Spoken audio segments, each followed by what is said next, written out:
Hello, welcome to An Extraordinary Life, the show where we deep dive into the challenges of neurodivergent children and their families.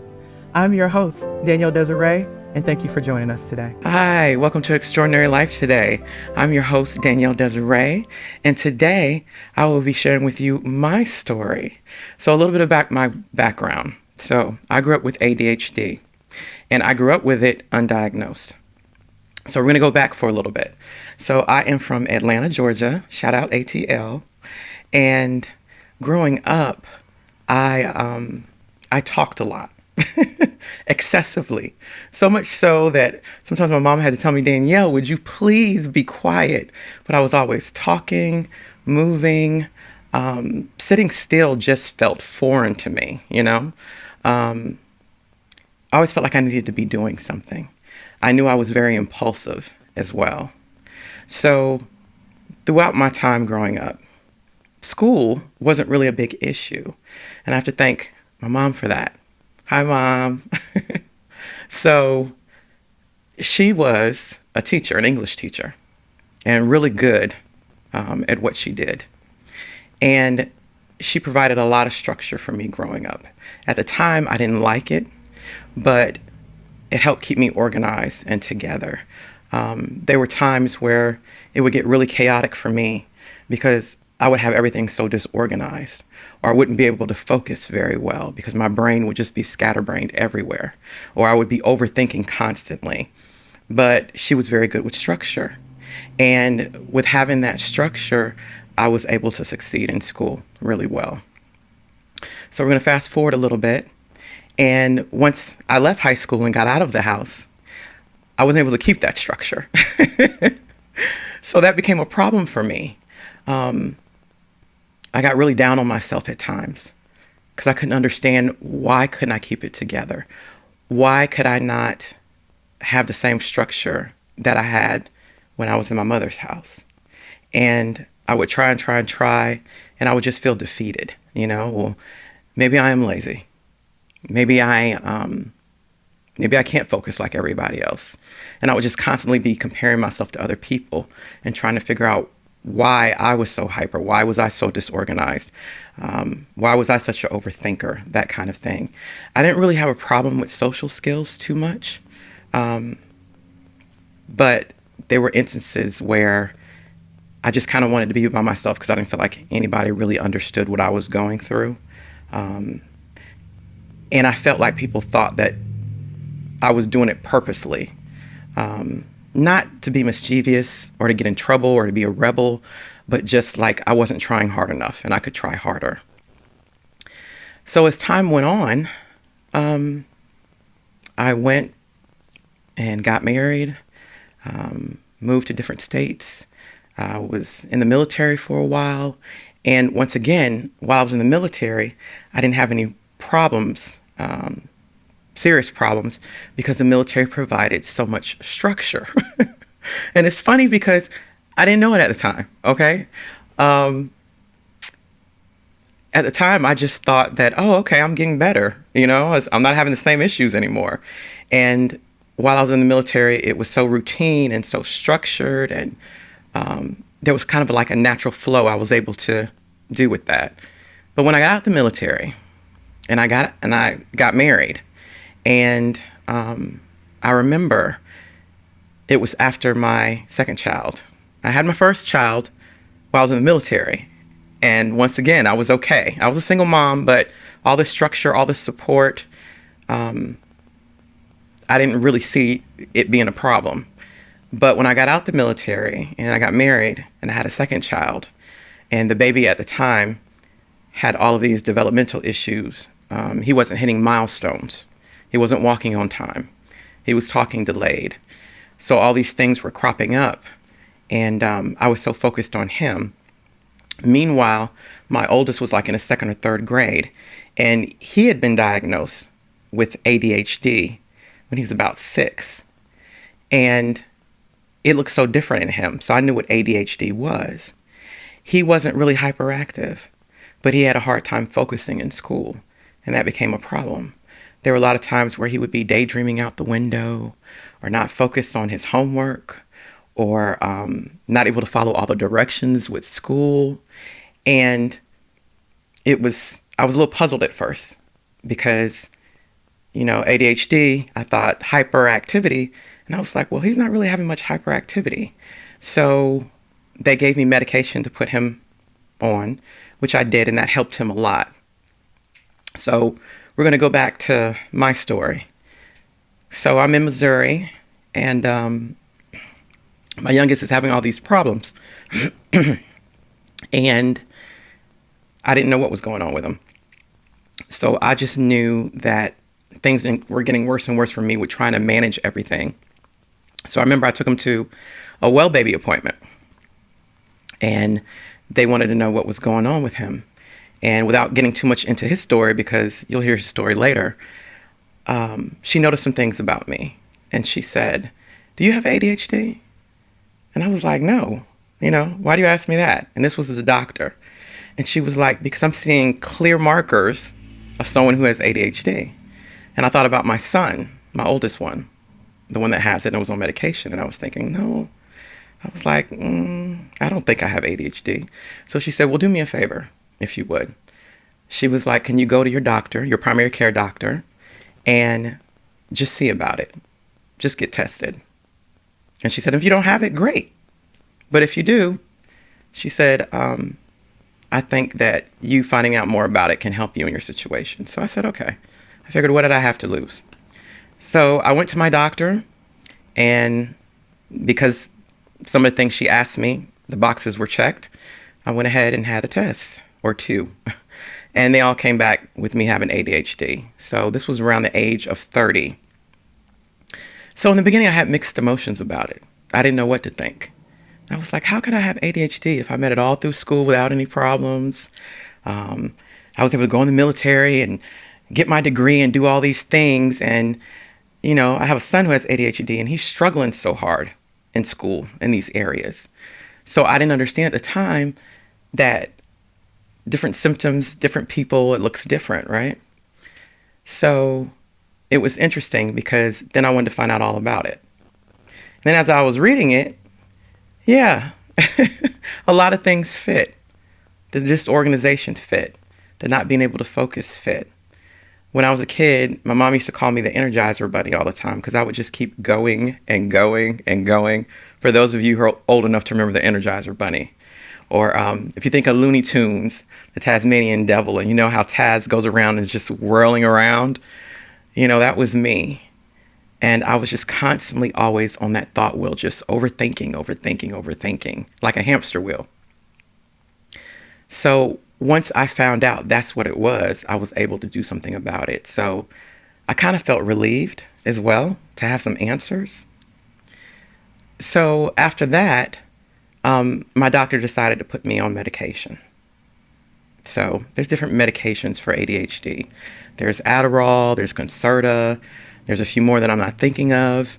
And so first I started off with, I think it was Adderall, but I was having too many problems with that one. So we tried something else, which I think was Concerta. And initially it worked very well. I was able to focus. I could feel the difference. I felt more settled. I wasn't having the need to just move around all the time and be so hyper. But there were things about it I didn't like as well. Like, it flattened out my personality.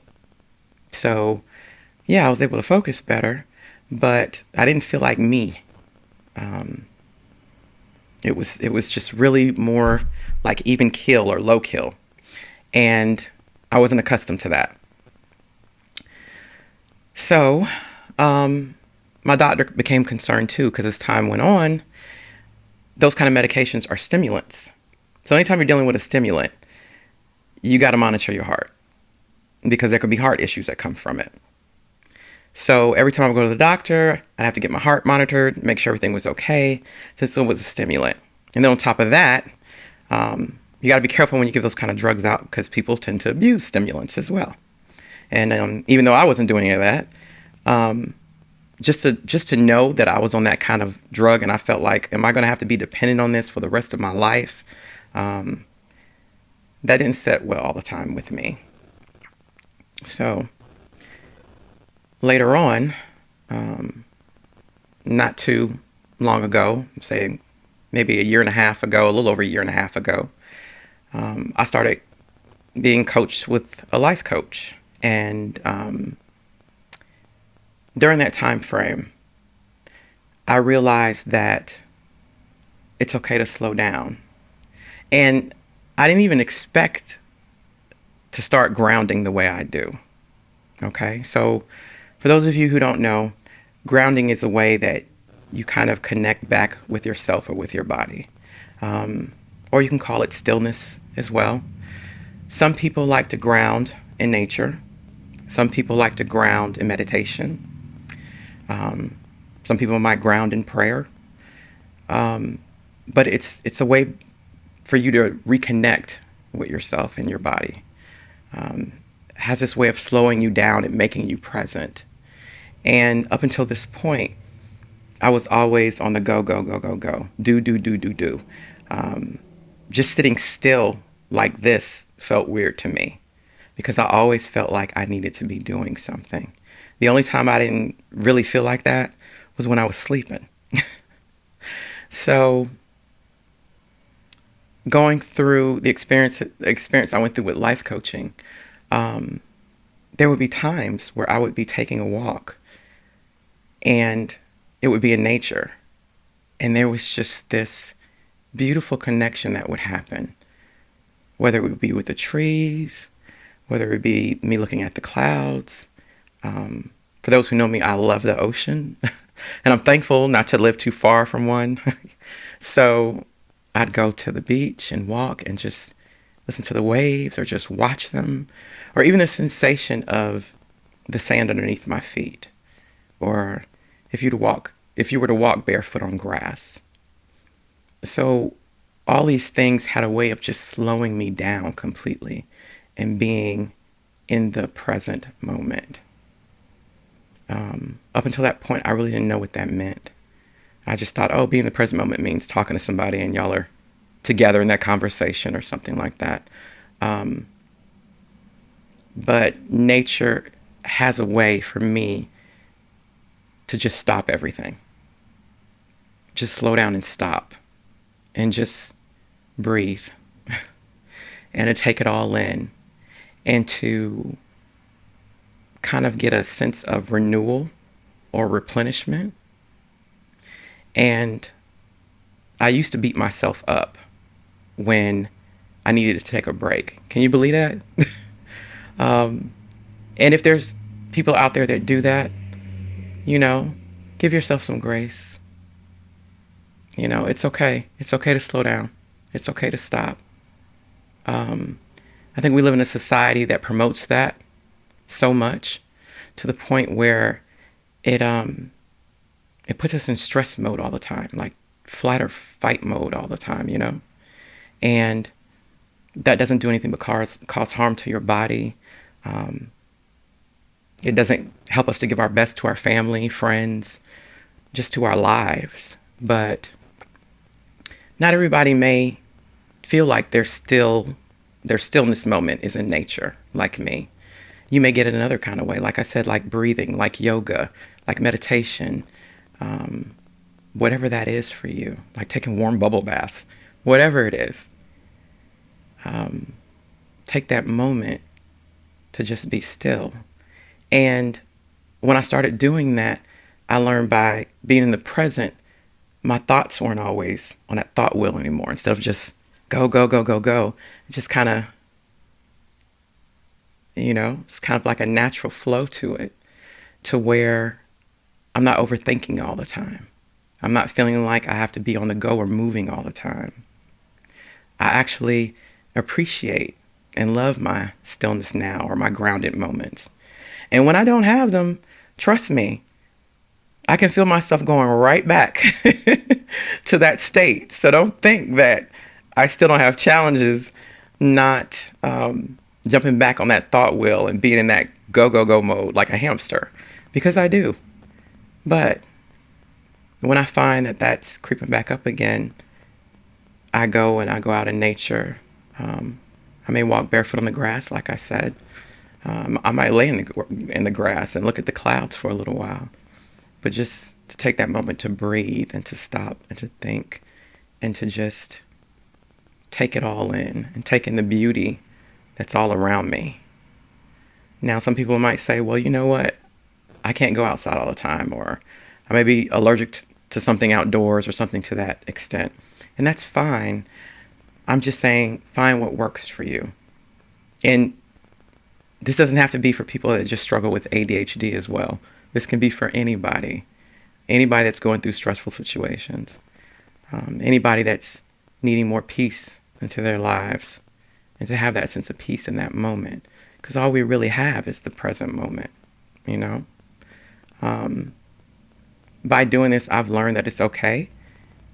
I have my days where I'm not so good at it, and I do get sucked into the overthinking again, or I do jump back on that thought hamster wheel and start running again. But instead of beating myself up about it, I give myself some grace, and I've just become more aware of it. Like, oh, okay, Danielle, we're back on that wheel. You know what you need to do. You need to slow down. I remember before I got to this point, there would be times where I would have plans to do something, whatever that activity was. Maybe it was housework, maybe it was doing something else. But I would let myself get to the point where I would be so exhausted and tired, where literally I would just have to pass out and sleep. That's how long I would go and how bad it would get. And I remember one time I got so mad at my husband for letting me sleep. Can you believe that, y'all? Like, I was mad at him I woke up mad because we were supposed to do something and I was all geared up to do it. And my body was just so tired that I passed out and fell asleep. So he let me sleep. And I woke up and I was so angry. Like, why did you let me do that? How could you let me sleep through this? And he was like, what? Like, your body needed it. Why are you mad at me that I let you sleep? And it was in that moment that I realized, like, oh my gosh, Danielle, you have such a hard time just being still and just letting your body rest. And it's okay, because we need that renewal. We need that replenishment. It's important. It's so important. You know, not just for your body, because that's obvious, but also for your mind, also for your spirit. And I know for the people that struggle with ADHD, I know how hard that can be. I know how difficult that can be. Trust me. So I just want to let you know that you are not alone. You're not alone out there. There are many of you out there that struggle with the same thing. And once again, ADHD looks different in different people. Like, it looks different in my son, my oldest son, that has it as well. So he doesn't have the exact same issues that I do. But one day he told me he'd be willing to come on and share his story too. So you guys will hear about him one day as well. But yeah, so even if you don't struggle with the same things that I do, you know, give yourself those moments of grace and stillness. It's okay to be present. You know, once you start being aware of those thoughts, you know, talk to yourself. That's what I do. I remind myself, okay, it's time to slow down. Okay, you know, there goes my thoughts running away from me again, but is it true?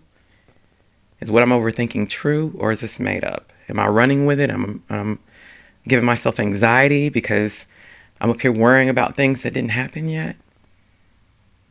You know, or am I jumping on the thought wheel, thinking about the past and getting down or depressed on things that have already happened, that I'm past? A lot of times it's just not being in the present and taking in those present moments and all the beauty, like I said, it has to offer, because there's beauty in every moment. Every moment that we have here on this earth is beautiful, whether it's good or bad. And that's not saying that everything going on in the world right now is beautiful, because we all know it's not. There's a lot of horrific things going on right now. But there's beauty in still being here. There's beauty in opening up your eyes every morning and taking that first breath and realizing that you're still alive and you're still here. Because no, there aren't some people that or weren't able to do that today. So it's easy to forget that sometimes with the hustle and bustle of life and everything that we have to do with work and kids and friends and siblings and all the ways that you do your best to show up in the world. Just remember to cut yourself some grace. And it's okay. It's okay to be still sometimes. It's okay to want that time to yourself. It's okay to be present. And just remember you're not alone. And if there's anybody that ever wants to hit me up out there, hit me up. I'd love to have a conversation. You can hit me up on Facebook, Danielle Desiree. You can leave me a comment on this YouTube video. However you want to find me. And we can have a conversation. I just want you to know that you aren't alone. And just know that you are enough the way you are. You are beautiful. You are perfect. You are divine the way you are. Your brain is beautiful. I know that growing up with ADHD, there may be times where you compare yourself to others. You may think that because your brain operates a different way, that there's something wrong with it. No, there's nothing wrong with it.